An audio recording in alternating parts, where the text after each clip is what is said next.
आज बसत नाहीये की महेश अण्णा आपल्यामध्ये नाही आहेत.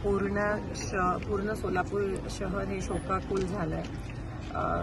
काही दिवसापूर्वीच आम्ही भेटलेलो आणि अलीकडे ते खूप अध्यात्माकडे वळलेले आणि मला असं वाटतं गंगा प्राशन केली आणि त्यांचा मृत्यू झाला. ह्याला पण नशीब लागतं, पण आम्हा सगळ्यांना त्यांची उणीव नक्कीच जाणवेल. खूप आधीपासून माझ्या वडिलांच्या सोबत तात्या महेशांना माझे वडील काम केलं, माझ्यासोबत अनेकदा काम केलं, सोलापूरचे महापौर म्हणून काम, राजकारणात सगळ्यांसोबत एक चांगलं हसतमुख असं असणारं त्यांचं व्यक्तिमत्व. कधी कोणाला अशी वैयक्तिक टीका केलेली मी अजूनपर्यंत महेशांना ऐकलं नाही. एवढे म्हणजे विरोधात पण, जेव्हा राजकारणासाठी पण, प्रत्येक लग्नात, प्रत्येक काही चांगलं कार्य असेल आवर्जून आम्हाला सामील केलं.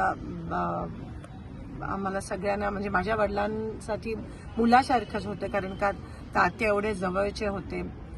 आणि आज खरंच विश्वास बसत नाहीये की ते नाहीये. शेवटचं त्यांचं इलेक्शन ते जिद्दीने लढले आणि पराभव होऊन सुद्धा असं कधी दिसून आलं नाही त्यांच्या चेहऱ्यावर. सगळ्यांशी चांगलं नातं, म्हणजे एक गोष्ट जर त्यांच्याबद्दल नेहमीच लक्षात राहील, सगळ्यांशी चांगलं, सगळ्यांशी हसत खेळत होते. आणि आज ते आपल्यात नाही आहेत, तर त्यांना श्रद्धांजली अर्पित करते.